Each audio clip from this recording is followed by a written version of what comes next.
Donc le système immunitaire vu du point de vue de la médecine chinoise, en médecine chinoise, on ne parle pas de système immunitaire. On va parler d'énergie défensive.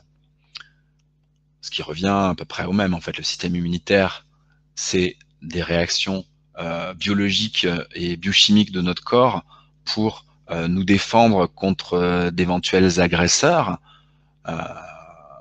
extérieurs. L'énergie défensive, c'est tout à fait ça. L'énergie défensive, elle va se diffuser, donc comme je vous l'ai dit, à la surface de notre corps pour nous défendre contre tout ce qui vient de l'extérieur, contre ce qu'on appelle en médecine chinoise les énergies perverses externes. Les énergies perverses externes, qu'est-ce que c'est? Eh ben, c'est tout ce qui vient de l'extérieur et que peut craindre notre corps. Tout ce qui n'est pas, j'aime pas dire ça, mais tout ce qui n'est pas bon pour notre corps. Par exemple, il y a toutes les énergies climatiques.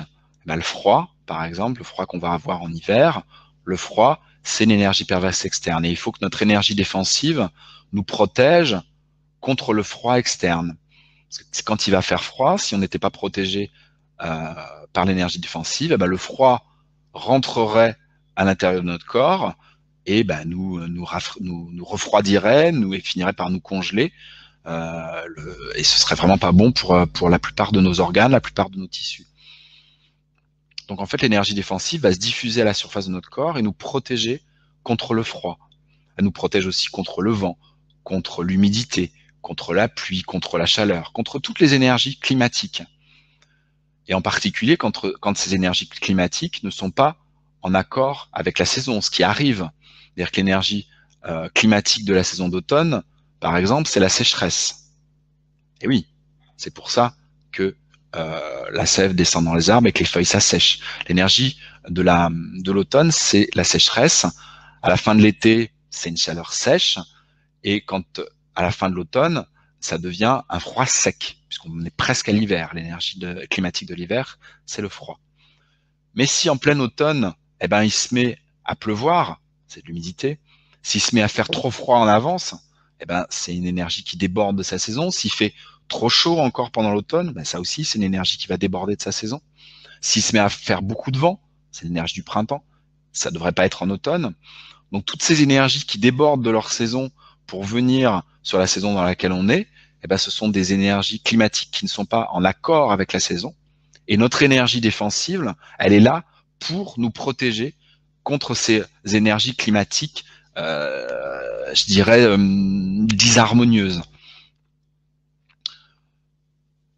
Donc, c'est vraiment important que notre énergie défensive soit forte et ait un fonctionnement optimal pour nous protéger de toutes ces énergies climatiques, pour nous éviter d'attraper froid, d'attraper chaud, d'attraper un coup de vent, que l'humidité pénètre dans notre corps et que ça la déclenche des douleurs, que ça la déclenche des pathologies respiratoires, des rhumes, tout ce que vous pouvez connaître comme coup de froid, des torticolis, des douleurs, des rhumatismes, etc., etc.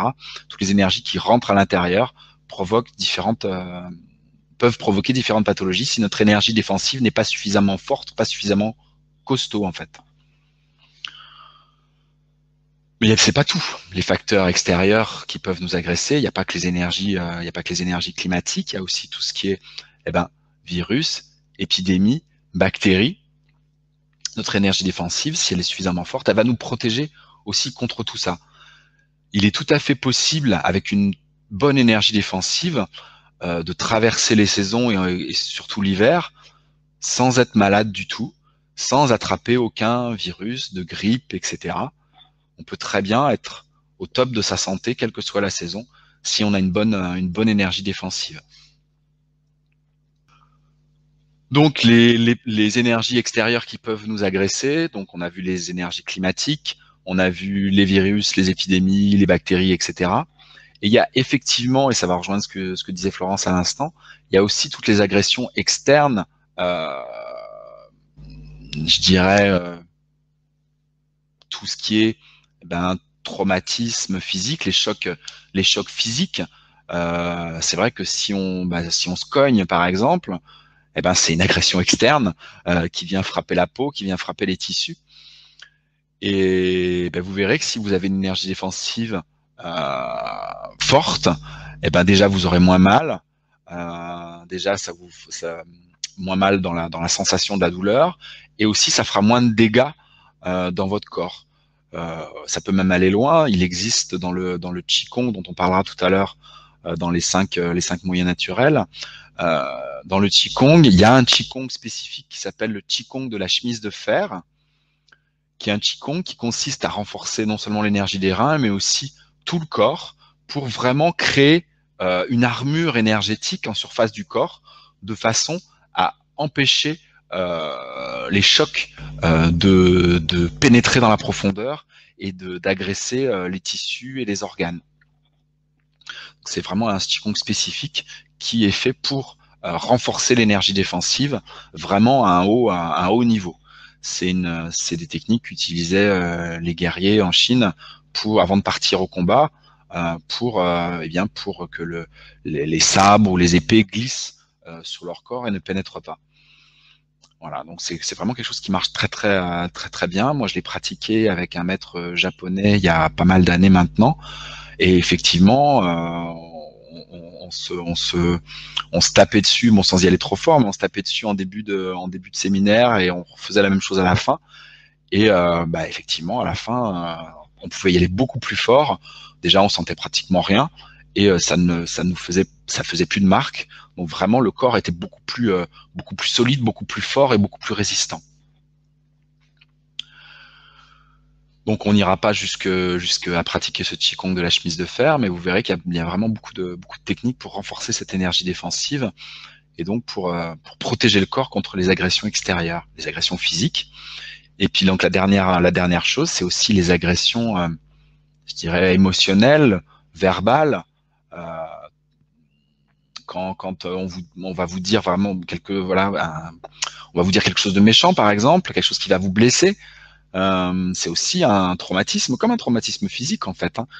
Des paroles malveillantes, des paroles qui vont vous blesser, une situation qui va être très stressante, où vous allez vous sentir agressé, où vous allez vous sentir attaqué. Euh, voilà, toutes ces situations-là. Eh ben, si vous avez une bonne énergie défensive, eh ben, le choc traumatique de la parole, de l'agression physique même, eh ben, va moins rentrer en profondeur, va moins vous traumatiser. Ça va, comme les sabres dont je parlais tout à l'heure, ça va beaucoup plus glisser en surface et moins vous atteindre. Vous allez avoir beaucoup plus de recul par rapport aux situations si vous avez une énergie défensive forte, et ça va beaucoup moins vous atteindre en profondeur, ce qui fait que ça va moins vous déstabiliser et, comme disait Florence à l'instant, moins vous affaiblir. Parce qu'effectivement, si une parole blessante vient vous atteindre, vient vous toucher, soit ça peut vous mettre en colère, et ça va créer désordre et disharmonie dans votre corps. Ça peut vous attrister, vous faire du mal, et ça va affaiblir l'énergie du poumon, effectivement.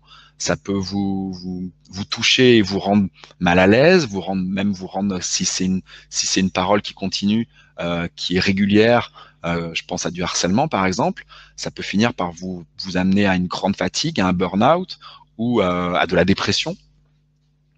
Alors que si vous avez une énergie défensive forte, eh bien, vous allez être capable de répondre à ces situations, pas forcément répondre verbalement, mais répondre en étant solide, en faisant face et en étant protégé, et toutes ces agressions extérieures ne vous atteindront pas.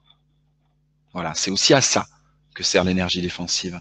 Et c'est souvent une partie d'énergie défensive qu'on oublie. On pense toujours à protéger le corps des énergies climatiques, des virus, des épidémies, et on pense pas à ces autres parties que sont les traumatismes physiques et les traumatismes moraux, qui peuvent survenir, qui surviennent dans notre vie à tout moment, à tous. On a tous connu ça, on travaille, on connaîtra encore tous ça, c'est comme ça.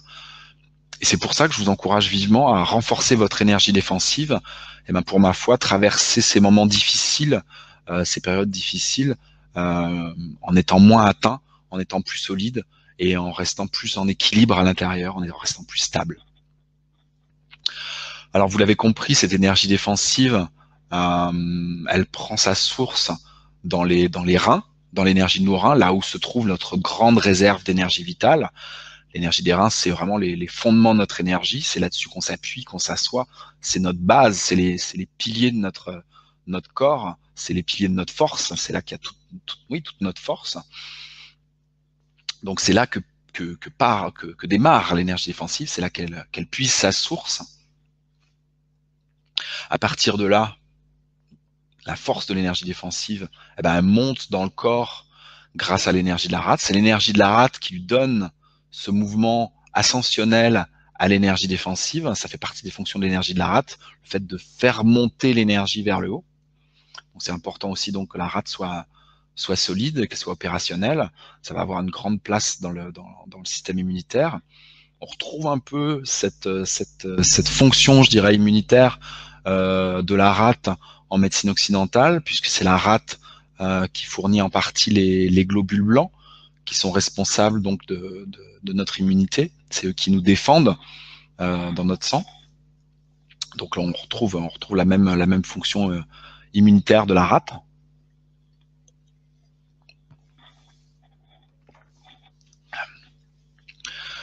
Et donc, cette énergie défensive qui puise sa source dans les reins monte dans le corps grâce à l'énergie de la rate pour arriver aux poumons, et des poumons, depuis les poumons, va se diffuser dans l'ensemble du corps, va se diffuser à la surface de tout notre corps. Ça, c'est l'énergie du poumon qui fait ça, qui permet à l'énergie défensive de se diffuser à la surface de notre corps et ainsi de nous créer une armure énergétique plus ou moins solide, plus ou moins perméable en fonction de la qualité et de la puissance de notre énergie défensive.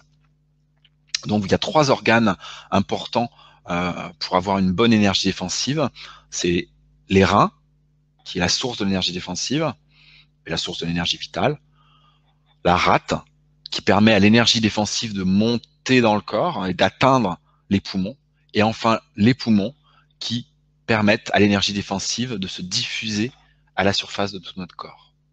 Voilà, donc 3 organes importants, 3 organes qu'il est important de tonifier au moment de l'automne pour que notre énergie défensive soit la plus puissante et la plus forte possible afin qu'on soit protégé pendant tout l'hiver, afin qu'on ne soit pas fatigué pendant tout l'hiver et surtout qu'on ne tombe pas malade pendant tout l'hiver.